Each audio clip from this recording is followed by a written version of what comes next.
Meaning of Goodbye Mr. Chips.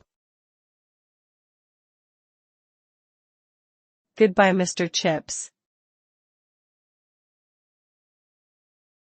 Goodbye Mr. Chips. Goodbye, Mr. Chips. Goodbye, Mr. Chips.